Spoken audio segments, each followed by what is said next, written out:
Se quiserem já deixar aberto em João capítulo 3, pode deixar. Evangelho de João capítulo 3, mas vamos iniciar aqui com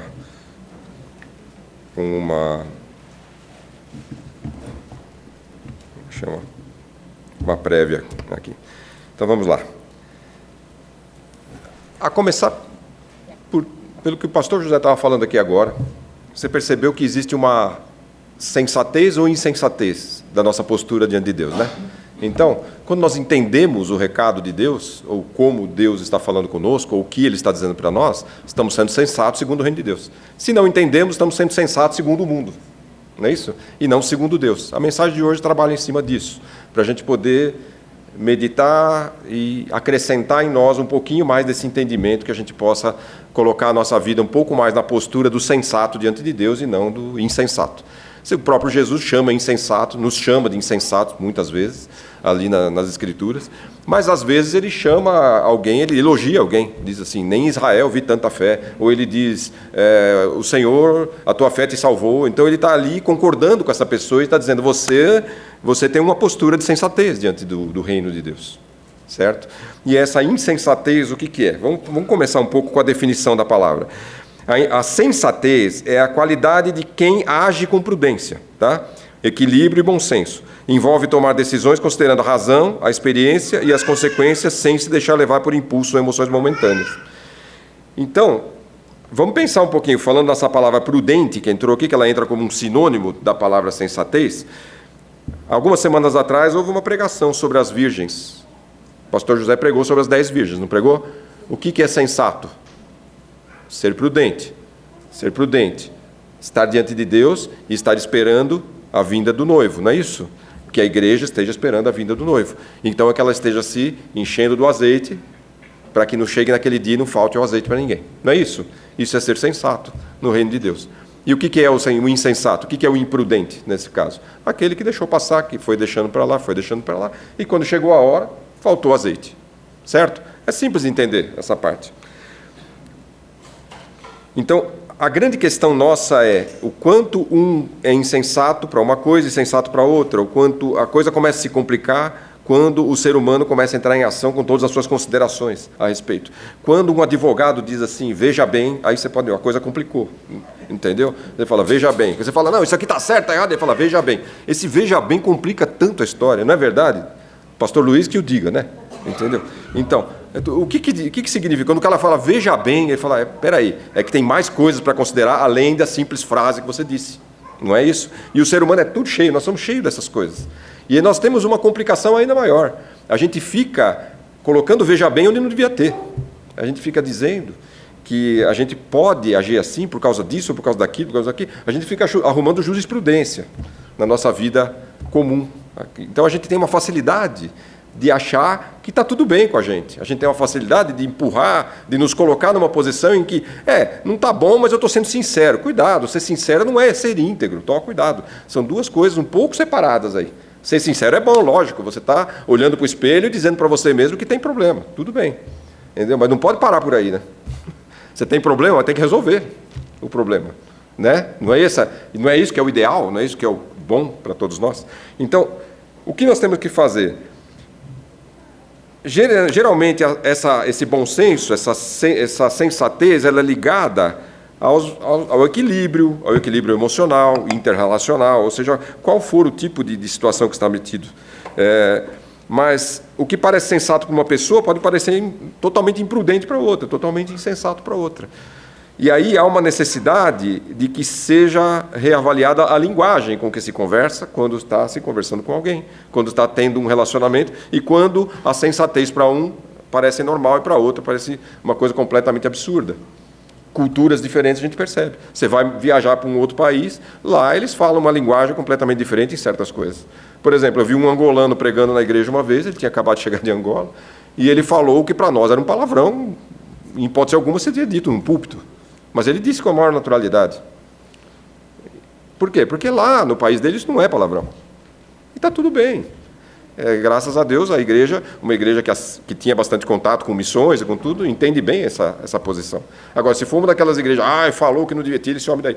Então toma cuidado. É uma questão de se adaptar. Essa adaptabilidade nós precisamos ter para coisas que são simplesmente coloquiais, aqui são coisas do dia a dia. Não é isso? Mas o nosso ponto o desafio nosso é encontrar um equilíbrio entre a diversidade de pensamentos e uma base comum de racionalidade ética. Quer dizer, essa frase ficou complicada, então vamos nem ficar baseado muito nela, porque senão a gente complica demais a história e aí ninguém vai saber o que fazer depois. A diversidade de pensamento, nós temos que filtrar isso, entender a linguagem um do outro e tentar conversar, não fazer cara de escândalo antes de saber exatamente o que aconteceu, coisas assim, evitar brigas e confusões, evitar cobrar de uma pessoa demais, além do que ela poderia te ser cobrada ou deveria ser cobrada. Então isso aí é aquela questão da longanimidade, da paciência, daquelas virtudes todas que o Espírito te concede para que você tenha um bom relacionamento, certo? Mas o nosso desafio é diante de Deus. Quando nós estamos sendo insensatos diante de Deus, aí nós ficamos um pouco limitados em relação a essa negociação do que nós acreditamos ser sensato e que Deus acredita ser sensato. Porque Deus não é que Deus acredita, Deus é. Né? Deus não tem essa questão de muito bom. Deus é bom. Não tem muito bom. Muito bom é pouco para Deus. Deus é bom e ponto final. Não tem discussão. Não tem aquela negociação que a gente faz aqui. Já viu briga política? Aquela coisa que todo mundo briga, vai cada um para um lado e não foi a lugar nenhum. E continua tudo do mesmo jeito que estava antes. Ah, não, fica pior, porque agora brigaram. Antigamente eles não se entendiam bem, depois brigaram, passaram a não se entender bem. O que é sensato para um, não é sensato para o outro. E quando você briga, continua não sendo sensato para um e sensato para o outro, e tanto faz, porque não mudou nada. Agora, o tentar entrar no acordo é o melhor negócio. Aqui, na negociação política, ainda pode existir, porque tanto um lado quanto o outro lado cometem graves erros. Todos os dois lados cometem graves erros. E nós cometemos um mais grave ainda, é quando nós permitimos nos ser divididos por causa de coisas que eles estão dizendo que a gente deve acreditar. Não é? Não é complicado? Então, pensa melhor. Ame o seu irmão mais do que você já amou até hoje. Bom, já citamos as 10 virgens. Por exemplo, que adianta o homem ganhar o mundo inteiro e perder a sua alma? Essa frase é famosa, né? Lá em Marcos 8,36. A vida espiritual é mais importante que riquezas ou bens materiais ou qualquer outra coisa. Uma pessoa verdadeiramente sábia não se prende às coisas passageiras desse mundo, porque elas vão passar, vai chegar uma hora, elas vão acabar. E nós não podemos basear e sediar a nossa vida totalmente ali. Então, ser sensato nesse caso, em relação à palavra de Deus, é o quê? As coisas desse mundo vão passar, e nós não podemos basear a nossa vida nelas. A casa sobre a rocha, lá em Mateus 7,24, todo aquele que escuta essas minhas palavras e as pratica será comparado a um homem prudente que edificou sua casa sobre a rocha.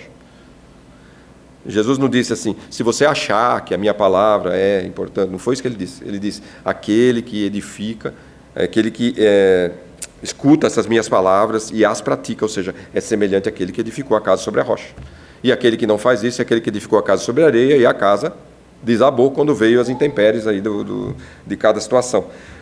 Então, as virgens nós já falamos aqui, e aí existe a sensatez em relação às coisas que tem a questão, não é apenas individual, mas relacional. Então, você viver com amor, compaixão, justiça. Então você tem que ter tolerância, você tem que aprendizado, conhecimento a respeito da situação. Amarás o Senhor teu Deus com todo o teu coração, e toda a tua alma e todo o teu entendimento. Esse é o grande primeiro mandamento. O segundo, semelhante a esse, é amarás o teu próximo como a ti mesmo. Certo? Então, a verdadeira sabedoria não está apenas em conhecimento, mas em atitudes.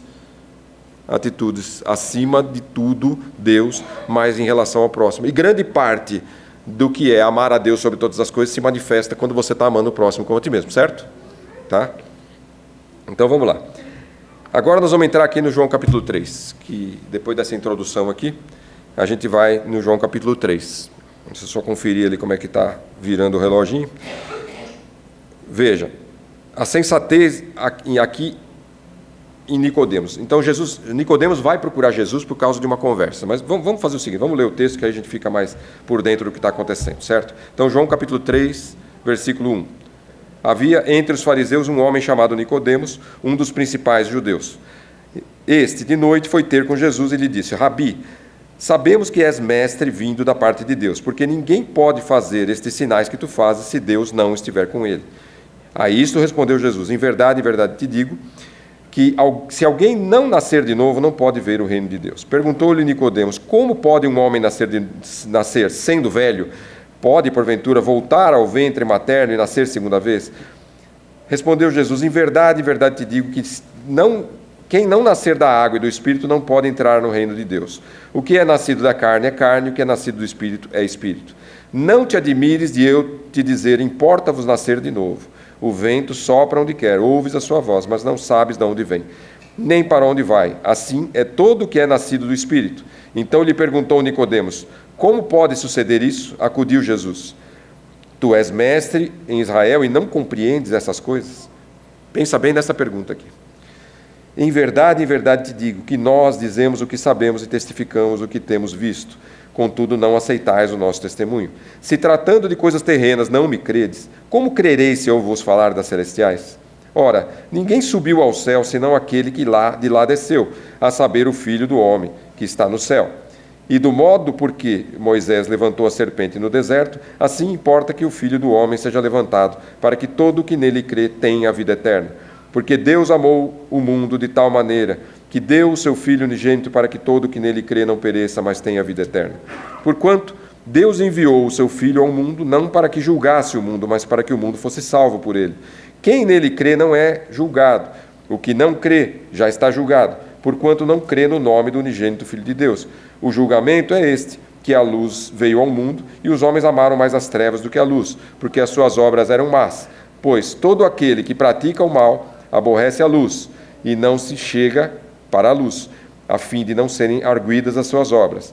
Quem pratica a verdade aproxima-se da luz, a fim de que as suas obras sejam manifestas, porque feitas em Deus. Amém? Então essa foi uma conversa que Nicodemos teve com Jesus. Ele ouviu falar de Jesus, certo? Ouviu falar que ele era um rabino, que ele falava e que ele fazia milagres, fazia coisas que era diferente de tudo que já tinha visto até então. Nenhum rabino, nenhum profeta, ninguém que já tivesse passado pela face da terra tinha feito as coisas que Jesus fazia, certo? E ainda faz, graças a Deus. Mas no momento aqui estamos tratando daquele tempo. Então o Nicodemos percebeu aquilo, e percebendo que a situação era difícil, porque ele falava assim: nós aqui, o Nicodemos, dizendo assim de si mesmo, nós somos aqui a nata da religião da época, nós somos aqui os caras que têm o maior conhecimento, nós sabemos tudo, nós temos escrituras, nós lemos, nós estudamos, a gente guarda 600 e tantas regras aqui diárias para poder cumprir, tudo isso para corresponder ao que Deus nos deu. Mas estava seriamente comprometido quando ele conheceu Jesus, quando ele ouviu falar de Jesus. Então ele marcou um horário lá para falar com Jesus e foi lá. E Jesus falou com ele. E essa foi uma das conversas mais importantes que a gente tem para poder fazer uma boa análise. Então, torna-se visível aqui a situação do Nicodemos, de o quanto ele era insensato para perceber as coisas de Deus, certo? Quando Jesus fala para ele sobre nascer de novo, o que ele fala? Como pode um homem nascer de novo sendo velho? Quer dizer, a lógica dele está aqui, no mundo, na terra. Ele olhou, ele pensou numa mulher grávida, uma criança nascendo, mas como é que eu posso fazer? Uma insensatez, você pensar que alguém possa voltar para o ventre da mãe, certo? Mas Jesus falou sobre quem é nascido da carne é carne, quem é nascido do Espírito é Espírito. Então Jesus começa a explicar para ele essas coisas, e dizer, mas ele faz uma pergunta interessante para Nicodemos, né? Ele falou assim: você é mestre em Israel e não entende essas coisas? Ou seja, você está insensato. Você é nécio. Você estudou e não entendeu nada. Não entendeu nada, para dizer a verdade. Por quê? Veja, uma vez eu fui numa palestra, muitos anos atrás, dentro de uma empresa, essas palestras motivacionais e tal, e eu só consigo lembrar isso daquela palestra. Ele colocou um negócio lá: quem conhece conceitos não sabe nada. Enquanto você não puser em prática, você não pode dizer que realmente sabe alguma coisa. Entendeu? Enquanto isso não for real, você não pode dizer que sabe alguma coisa, ou que conhece, ou que tem domínio daquilo. Não é verdade? Você conhece os conceitos, você decorou toda a regrinha, mas não consegue fazer. Né? É como se você decorasse a tabuada e não soubesse fazer conta. É mais ou menos isso. Não serve para nada. Decorou, é legal. Eu posso recitar a Bíblia inteira aqui, mas se ela não for para mim algo real, o que está adiantando? É aquela pessoa que abre o Salmo 91 e põe em cima do armário lá, em cima do da estante. As páginas estão amarelas. Mas ela não leu. Eu tive a oportunidade várias vezes em trabalho de evangelismo nas casas, de falar com a pessoa, a Bíblia está aberta lá, e no Salmo, tal, ou no Salmo 23, ou algum famoso qualquer lá que a pessoa tenha, que ela goste, tal. Se for um que ela gosta, é bom, porque pelo menos ela leu, entendeu? Mas a maioria nem leu, não lê. Ela acha que a Bíblia é como um amuleto, funciona em cima do balcão lá da casa dela. Tem até um pedestal douradinho, às vezes. Daqui a pouco nós vamos falar do pedestal douradinho também. Vai sobrar para todo mundo. Então vamos lá. Nicodemos disse isso. Ele fala assim: como podes nascer sendo velho? Pode porventura um homem tornar a entrar no ventre da sua mãe e nascer? Aí no versículo 9 ele insiste ainda. Nicodemos respondeu: como pode ser isso? Né? E aí ele estava, quer dizer, Nicodemos vai falar com Jesus, ele acha que Jesus vai falar algo grandioso, assim, e grandioso é, claro, que tudo que Jesus fala sempre foi maravilhoso, mas ele acha que ele vai trazer grandes questões teológicas para ele bater um papo legal com Jesus, mas Jesus pega e traz uma coisa que ele não fazia ideia do que estava acontecendo, entendeu? Ele achava que estava tudo certo, mas aí ele percebeu que tinha algo estranho, porque como pode alguém fazer esses sinais que eu não consigo fazer? Eu sou aqui aquele que a religião diz, todo mundo olha para a gente, todo mundo quer ver, todo mundo quer tal, mas na hora que tinha que fazer alguma coisa, ele não tinha o que fazer. Mas quando Jesus vem e mostra isso na prática e fala: então eu preciso ir falar com esse homem, eu preciso conversar com ele, porque pelo menos ele vai poder me dar uma informação, não é isso? E de fato aconteceu. A ansiedade de Nicodemos aqui ocorreu, né? Foi fundada. E aí Jesus faz aquela pergunta: tu és mestre em Israel e não sabe essas coisas? Então Jesus mostra que a insensatez da sua compreensão sobre a própria espiritualidade, aquilo que ele pensava ser algo que correspondesse a Deus, estava seriamente comprometido. A comunicação não estava completa. Conversavam entre si em parâmetros diferentes. Então a conversa começa com parâmetros incompreensíveis às vezes, e depois ela vai se alinhando para que seja compreensível. Afinal de contas, ela só é compreensível para a gente hoje por causa de toda a história que nós já vivemos, por causa da igreja, por causa de toda a prática que essa palavra já trouxe para a igreja. O que Jesus estava fazendo era redefinir esses parâmetros de conversação com Nicodemos, não é isso? Porque Nicodemos já tinha estudado muito a palavra de Deus. Para ser quem ele era, ele já tinha estudado muito. Mas ele não estava conseguindo relacionar isso com a prática do dia a dia. Talvez tinha relacionado com um aconselhamento, com um casal, com isso, com aquilo e tudo, mas não na prática daquilo que é de Deus mesmo, do reino de Deus, de fato, o venha a nós o vosso reino, né, como foi dito aqui, de fato o reino ter vindo aqui, e essa responsabilidade de corresponder a esse reino, que nós precisamos entender. Tá? Então, foi ter de novo, tá? Se não for... Bom, Nicodemos, é como eu já falei aqui, eu fiz invertido aqui, falei antes. E aí Jesus pega e dá uma certa credencial ali na manhã. Ele falou assim: ninguém subiu ao céu senão o que desceu do céu, o Filho do Homem. Ele falou: eu vim de lá, dos céus. O próprio Nicodemos reconheceu: ninguém... sabemos que és mestre vindo de Deus. O Nicodemos reconheceu isso em Jesus. Então, um facho de luz chegou até Nicodemos e ele percebeu, falou assim: esse homem é de Deus. Eu vou lá ter com ele alguma coisa. Não sei o que ele vai me dizer, mas eu vou lá buscar. E Jesus fala: ninguém subiu ao céu, senão o que desceu do céu, o Filho do Homem, que está no céu. Jesus fala muito essas coisas que parecem um contrassenso. Ele fala: o Filho do Homem desceu do céu e está no céu. Não é isso? Porque o estar no céu não se trata, às vezes não se trata de um lugar onde eu estou aqui com os pés plantados aqui, mas o estar no céu é o posicionamento, é o ser de Deus, é uma condição que envolve todo o ser de Deus. Jesus pode estar onde ele estiver, ele está no céu, certo? Nicodemos até então tinha falhado em receber a comunicação dos céus, que vinha de Deus para ele, então, porquanto estudava fervorosamente as Escrituras. Nós, entendendo que essa palavra aqui se trata não só de um ser humano Nicodemos, mas o que serviu para Nicodemos serve para nós também, a nossa insensatez diante de Deus, de compreender as coisas de Deus, faz com que nós sejamos, muitas vezes, somente religiosos. Nós temos uma religião própria, nós temos uma ideia própria de servir a Deus. Não necessariamente ela corresponde ao que Deus quis que nós fizéssemos. Será que a nossa religião tem relevância diante de Deus? Essa é a pergunta. O que nós temos feito como oração, prática, como pregação, como evangelização ou como postura de crente dentro e fora da igreja, será que isso corresponde ao que Deus nos convidou a fazer? É uma necessidade da gente entender qual foi o recado de Deus. Alguém já disse que a Bíblia é uma carta de amor de Deus aos homens. Muitos já disseram isso, já repetiram isso. Eu também acredito nisso. Então, Deus está desde o começo dizendo alguma coisa. Se é uma carta, a carta é alguém que quer comunicar alguma coisa para esse outro alguém, não é isso? Se há uma carta de amor aqui, Deus quer comunicar que Ele nos ama. Aí, tudo isso no decorrer dos séculos, você consegue aprender que, você lê só o Velho Testamento, já tem inúmeras formas de entender que Deus está falando com os homens. Usava os profetas, usava uma pessoa comum, usava quem Ele quisesse. Quem Ele quisesse. Então, Deus fala conosco, está interessado em falar conosco, está falando conosco nesse momento. Está nos convidando à sensatez. Está nos convidando a estabilizar os nossos pensamentos em cima do conhecimento da palavra dele, para que nós possamos nos adaptar a ele. Porque Deus Deus não vai mudar a verdade para se adaptar a nós. Nós temos que nos adaptar à verdade. Jesus é a verdade, certo? Jesus, na oração em João capítulo 17, ele também está fazendo uma oração pelos discípulos, não é isso? Que ele já está quase terminando seu ministério aqui na terra, e ele está fazendo uma oração intercessória pelos discípulos. E ele diz, a tua palavra é a verdade. Ele fala, santifica-os na tua palavra. Então ele está querendo dizer, faz com que eles de fato entendam e vivam a tua palavra. É isso que ele está dizendo. Para que eles sejam um comigo, assim como eu sou um contigo. Certo? Não é bonito? Jesus fala um negócio assim. Ele faz a gente querer ser com Ele como Ele é com o Pai. Então Jesus faz essa intermediação entre nós e Deus, de maneira que aquela condenação que vinha sobre nós, ela é aplacada, e aí a gente é aceito na presença de Deus. Por isso uma música fala aqui de entrar na presença de Deus, uma determinada parte fala de entrar com ousadia, um versículo fala de entrar com ousadia na sala do trono. Por que podemos entrar com ousadia? Essa ousadia não é no sentido de arrogância ou qualquer coisa, pelo contrário.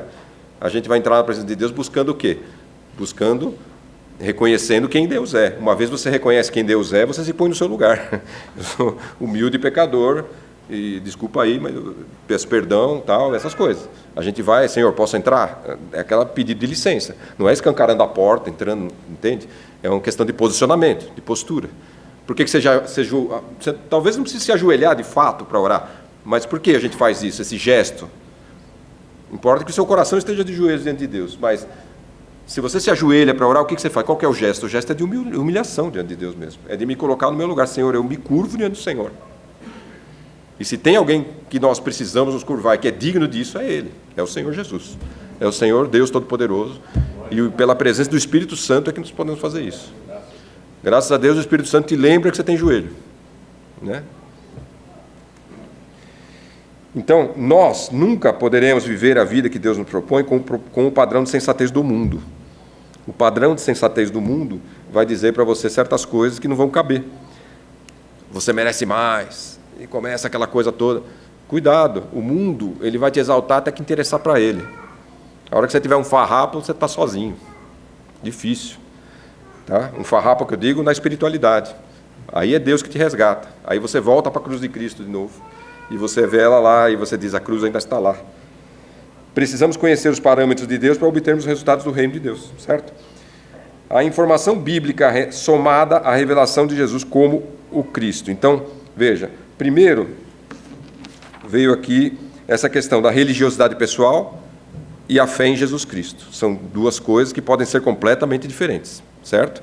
No caso de alguém que está dentro de uma igreja cristã, onde a palavra de Deus é pregada e tal, essa diferença aqui ela é mais sutil, muito mais sutil, mas ela existe. Se você permitir, ela existe. A informação bíblica, ela só passa a ser real mesmo a partir da revelação de Jesus Cristo.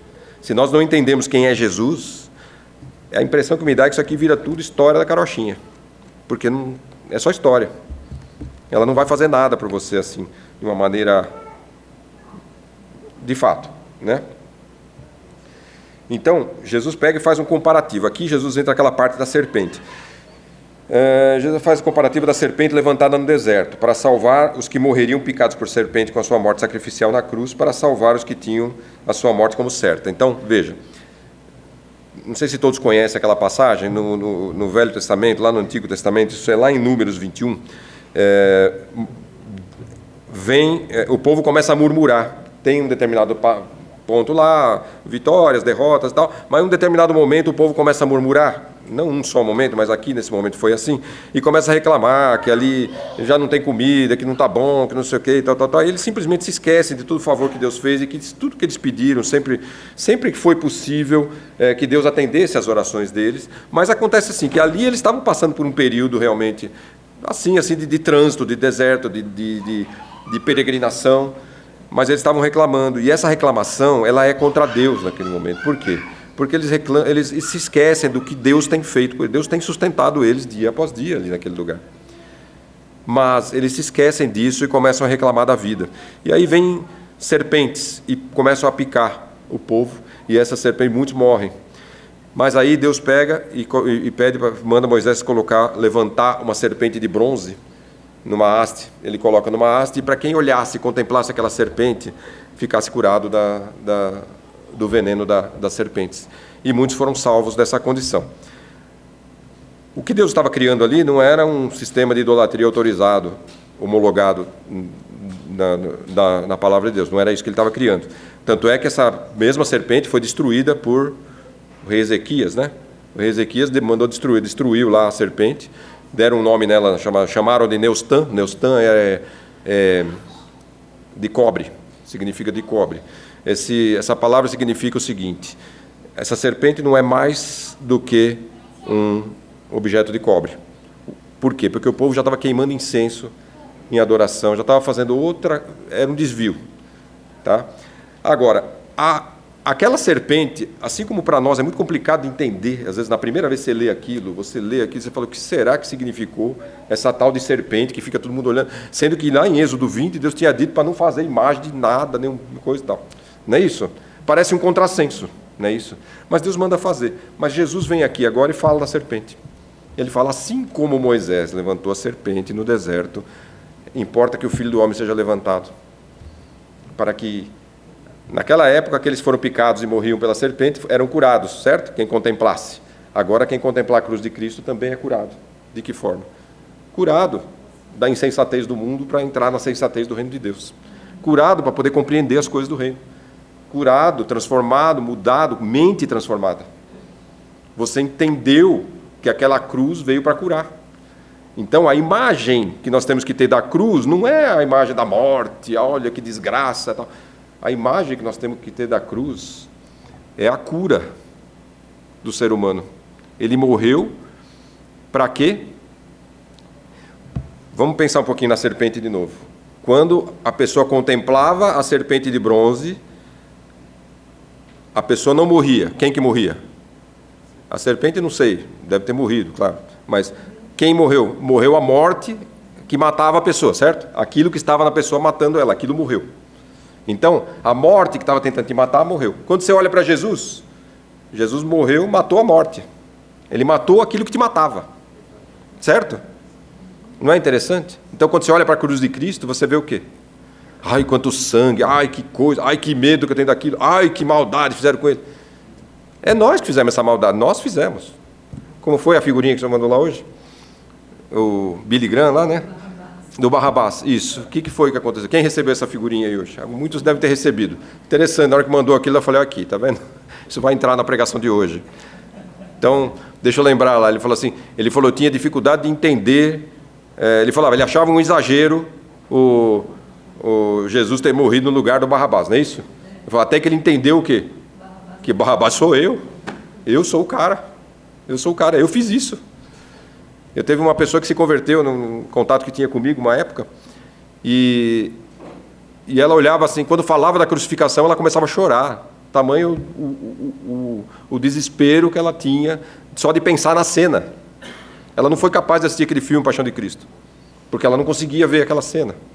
Tamanha era a atrocidade. Aí eu falava, se você pensa nisso como uma atrocidade por causa de uma cena de violência que você vê, e só isso, eu falei, não é suficiente. Eu falei, mas se você entender que você é essa violenta que fez isso, aí valeu. Aí valeu. Agora sim, aí isso dá medo. Isso dá medo. Isso, senão vira só aquela empatia, aquela compaixão, e fica aqui entre nós, está tudo bem, né? E não é. O fato é, eu tenho que ter medo de eu ser esse Barrabás aí. Isso que eu tenho que ter medo.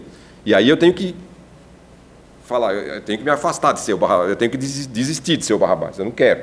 Mas eu tenho que clamar, porque eu sozinho não consigo, né? Então vamos lá, quando você olhar para a cruz, você tem que olhar para a cura que Deus deu. A mesma coisa que você olha para uma pirâmide, pense numa pirâmide. Tem gente que idolatra a pirâmide, coloca na situação. Mas teve um pregador que eu ouvi ele falando lá, a pirâmide é um túmulo. Ele não era um túmulo para enterrar o faraó? E enterrava um monte de gente inocente junto lá, coitado, que os caras iam lá e depois não podia sair mais, tinha que morrer lá dentro. Tremenda desgraça o negócio.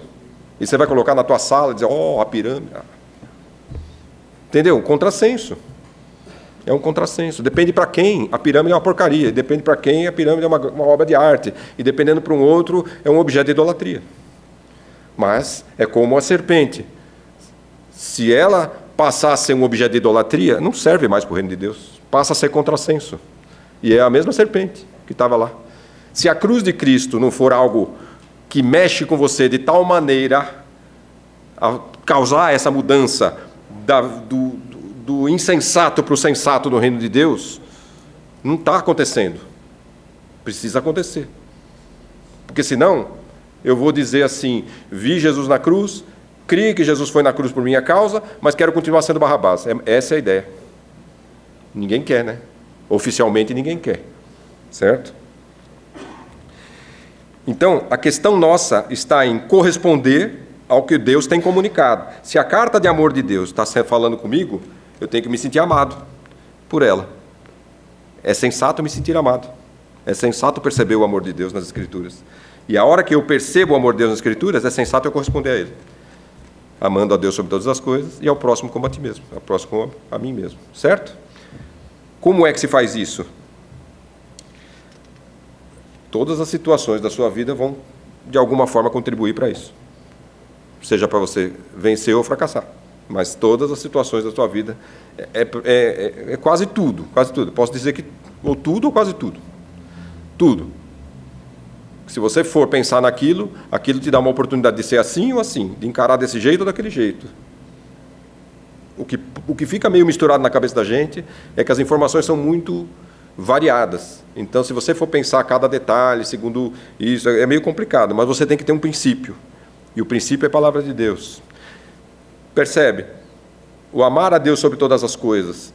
Qualquer pecado que você comete, qualquer pecado, você quebra esse primeiro mandamento. Correto? Você ama a Deus sobre todas as coisas, mas cometeu um pecado. Tá. Houve uma ruptura aí. Houve um contrassenso em relação a esse primeiro mandamento. Porque se eu amo a Deus sobre todas as coisas, eu não escolho o lado, a não ser que seja, sei lá, aí uma ignorância, não sabia como fazer e tal. Tem outras considerações. Mas, quando a gente sabe, a gente também sabe que está pecando. E isso é ruim para a gente. Isso é muito ruim. Vamos lá. Então, a imagem da cruz é a vitória sobre a morte.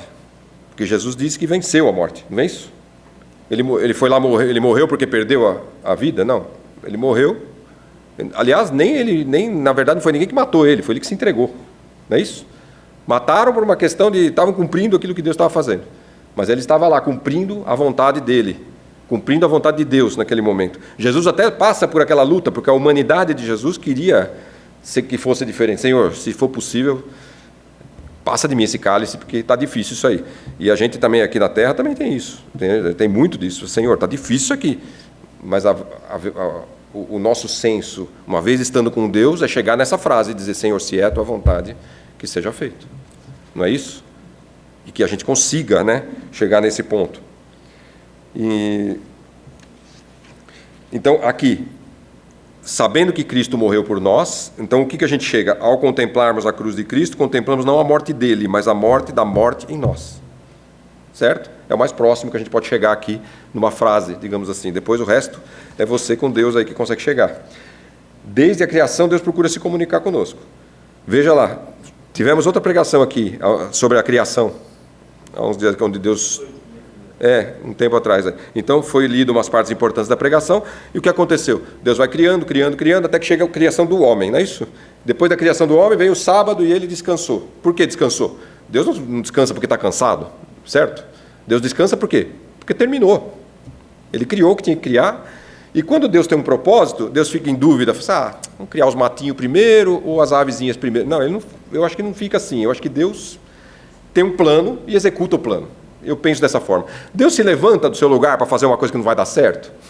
Difícil esse pensamento caber em Deus, não é isso? Não é um contrassenso pensar em Deus como alguém que está em dúvida do que vai fazer? Concorda comigo? Deus não está agindo como alguém que está aprendendo com as coisas. Deus está criando, é diferente. É algo que nós não sabemos nem... É até difícil para a gente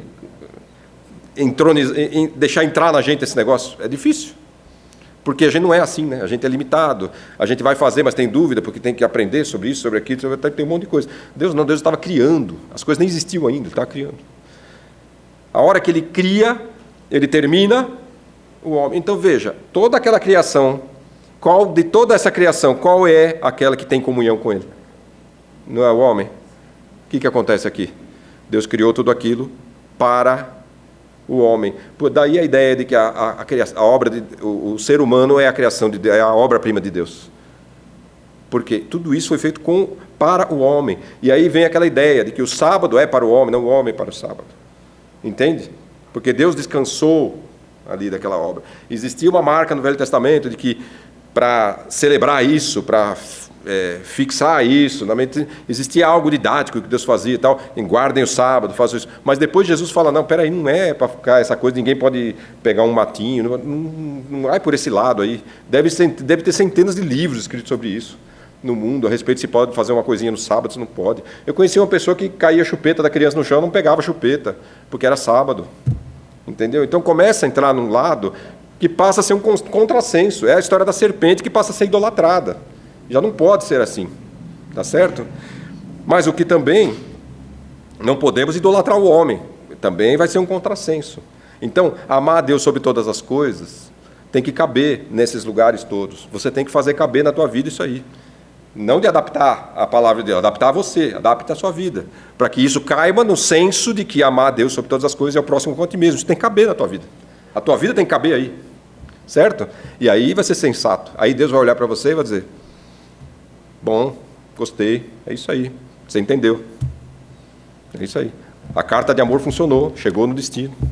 Entendeu? Colocou o CEP certo, foi lá, entrou no lugar certo. Alguém leu a carta, não deixou amarelar nem nada, leu a carta. Não foi devolvido ao remetente, porque tem caso que é devolvido, né? O remetente nem leu, nem recebeu a carta. Fala assim, vai, leva daqui esse negócio. Você vai fazer um evangelho, não quer nem saber, tem que saber. Tá bom. Cada um tem a sua postura. Agora, como corresponder se não houver compreensão do chamado à comunicação? Você tem que compreender que Deus quer se comunicar. Se você entender que Deus quer se comunicar com você, aí tem conversa. Se você não entender isso, você rejeita. Ah, ele quer só me condenar. Não, foi dito aqui hoje, já não veio para salvá-lo, não para condenar. Jesus não veio para condenar ninguém, ele veio para salvar. Ele veio, ao contrário, ele não veio para dizer, vocês são pecados. Não, eu venho aqui avisar para você não ficar aí, porque está mal aí, que você vai morrer. Entendeu? Eu vim aqui para tirar você daí. Quando Jesus veio, ele já estava planejado, lá desde muito tempo atrás. Não é isso? Estava planejada a vinda de Cristo, para que ele não nos deixasse assim, do jeito que estamos. Uma situação o quê? Pecador, sem Deus e sem destino, porque a coisa ia ficar complicada. Porque se Deus quiser destruir a gente aqui, ele não precisa fazer nada. Basta ele deixar a gente. Já está tudo destruído. Mas o que nós estamos passando aqui no tempo? Esse tempo que nós estamos passando aqui é um tempo para receber a comunicação de Deus. É o tempo que chega a carta de amor de Deus para a gente, para que a gente possa corresponder a ela. Alguém manda uma carta de amor para você. Estamos falando de um amor aqui, quando falo do amor de Deus, nós estamos falando de um amor limpo de qualquer outro tipo de pensamento humano que possa diminuir a qualidade da palavra, certo? Então, não estamos falando aqui, uma vizinha adúltera que quer mandar uma carta de amor para o vizinho. Não, não é isso que eu estou falando. Nós estamos falando aqui do amor de Deus, tá certo? Alguém manda uma carta do tom do amor de Deus para você. Como é que você responde essa carta? O que você escreveria de volta? A pessoa está dizendo para você que ela vai fazer algo por você que você não poderia fazer por você mesmo e não vai te cobrar nada. O que você diria de volta para essa pessoa? Sai daqui, não volta mais, para de mandar carta. Você não faria isso, você diria, muito obrigado, eu nem mereço isso, sei lá, qual é a tua linguagem, o teu jeito de falar. Mas você diria alguma coisa aceitável a essa pessoa, não é isso? Então a pessoa só fala essas coisas quando ela não compreende a carta de amor de Deus para nós. Então, corresponder a essa mensagem significa nascer de novo. Nessa mensagem de Nicodemos aqui, Jesus estava dizendo para ele, o nascer de novo é o corresponder a essa mensagem. É quando você abre mão das coisas do mundo e assume as coisas de Deus. Quando você entrega a tua vida. Quando você diz, Senhor, isso que eu vivo é um contrassenso diante do Senhor e eu preciso entender melhor a tua mensagem. Como eu posso entender a parábola do... Tem uma parábola que eu sempre briguei muito com ela, a parábola do administrador infiel. O homem vai lá, está defraudando os bens lá do senhor dele. Aí o senhor dele chega para você, não pode mais, é melhor você prestar conta aqui da tua mordomia, porque você não pode mais ser o meu funcionário. Aí ele pega e vai lá naquelas pessoas a quem ele fez algum rolo com um negócio lá, e ele pega, chega lá e diminui a dívida daquelas pessoas. Tal. E aí o administrador pega e diz, parabéns, você fez direitinho. Aí você fica assim, você fala, não, no nosso mundo aqui, você fala, não, peraí, o cara foi lá, mandou adulterar os negócios, tudo, depois voltou aqui. Ainda Jesus fala assim, fazei amigos com... como é que fala? Eu não consigo lembrar o versículo agora. Fazei amigos com as riquezas da iniquidade. Aí você fala, piorou ainda. Aí você fala, o que eu faço? Como é que eu vou entender esse negócio? Se você não alinhar a sua linguagem com a linguagem do reino do céu, você não vai entender isso aí. Porque ele estava falando aqui com os fariseus. Ele estava lidando com a avareza dos fariseus. Os fariseus pesavam a mão em cima do povo, e nem com o dedo ajudava a carregar a carga. E Jesus estava dizendo, esses são os administradores infiéis. Vocês vão lá e diminui, ameniza. Porque um dia eles vão interceder por vocês. Um dia eles vão amenizar a culpa de vocês. Entendeu? Então, quando você entende os parâmetros do reino dos céus, você começa a entender aquilo que Deus está falando, aquilo que Jesus estava falando. Tem hora que não cabe na nossa cabeça. E quando não cabe, você fala, é porque eu estou pensando segundo o mundo. Pode ir direto nisso. Se não cabe, aquilo que Jesus falou, não cabe na tua cabeça, você fala, é porque eu estou pensando segundo o mundo. Então aí você tem que mudar. Aí você tem que ir nas Escrituras, tem que compreender melhor, tem que estudar, tem que perguntar para alguém que já é mais experiente, fala com o pastor, a sala do pastor, pode encher a sala do pastor de gente lá, não tem problema, faz fila, não tem problema. Tem a pastora, tem um monte de gente aí que pode ajudar. Se ele não souber, eu tenho certeza que ele vai dizer, não sei, eu vou procurar junto com você. Ótimo, perfeito, é isso aí. Então, como Moisés levantou a serpente no deserto, assim importa que o Filho do Homem seja levantado, para que todo aquele que nele crê não pereça, mas tenha vida eterna. Porque Deus amou o mundo de tal maneira que deu seu Filho unigênito para que todo aquele que nele crê não pereça, mas tenha vida eterna. Porque Deus enviou seu Filho ao mundo não para que condenasse o mundo, mas para que o mundo fosse salvo por ele. Quem nele crê não é condenado, mas quem não crê já está condenado, porquanto não crê no nome do unigênito Filho de Deus. E a condenação é esta, que a luz veio ao mundo e os homens amaram mais as trevas do que a luz, porque as suas obras eram más. Porque todo aquele que faz o mal odeia a luz e não vem para a luz, para que as suas obras não sejam reprovadas. Mas quem pratica a verdade vem para a luz, a fim de que as suas obras não sejam manifestas, porque são feitas em Deus. Certo? Então a sensatez, segundo Jesus, não é apenas na racionalidade ou inteligência humana. Ela está ligada à obediência a Deus, à busca pelo que é eterno, à preparação para o futuro espiritual e ao amor ao próximo. O sensato é aquele que vive segundo os princípios do reino de Deus e não apenas segundo a lógica do mundo. Perfeito? Vamos orar? Senhor, louvado seja o teu nome, Pai. Nós precisamos do Senhor para compreender essas coisas. As coisas do reino de Deus, para nós, são muito incompreensíveis às vezes, e é verdade, são incompreensíveis mesmo. Porque a nossa lógica, em primeira instância, ela é a lógica do mundo, onde nós aprendemos as coisas aqui.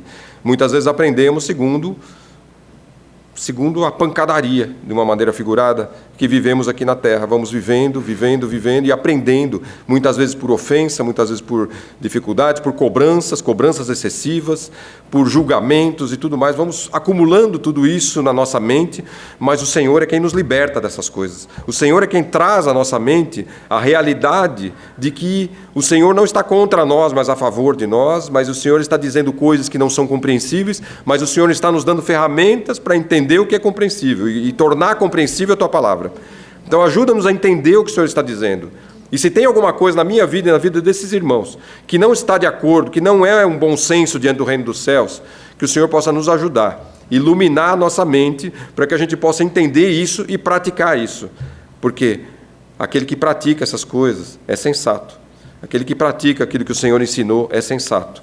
Então ajuda-nos a ser sensatos, porque o Senhor promete vida eterna àquele que se alinhar ao reino de Deus, aquele que se comprometer ao reino de Deus. aquele que entregar a sua vida, e de deixar, aquele que deixa de combater as coisas de Deus e passa a ser um aliado, passa a ser um caminhante junto com Jesus.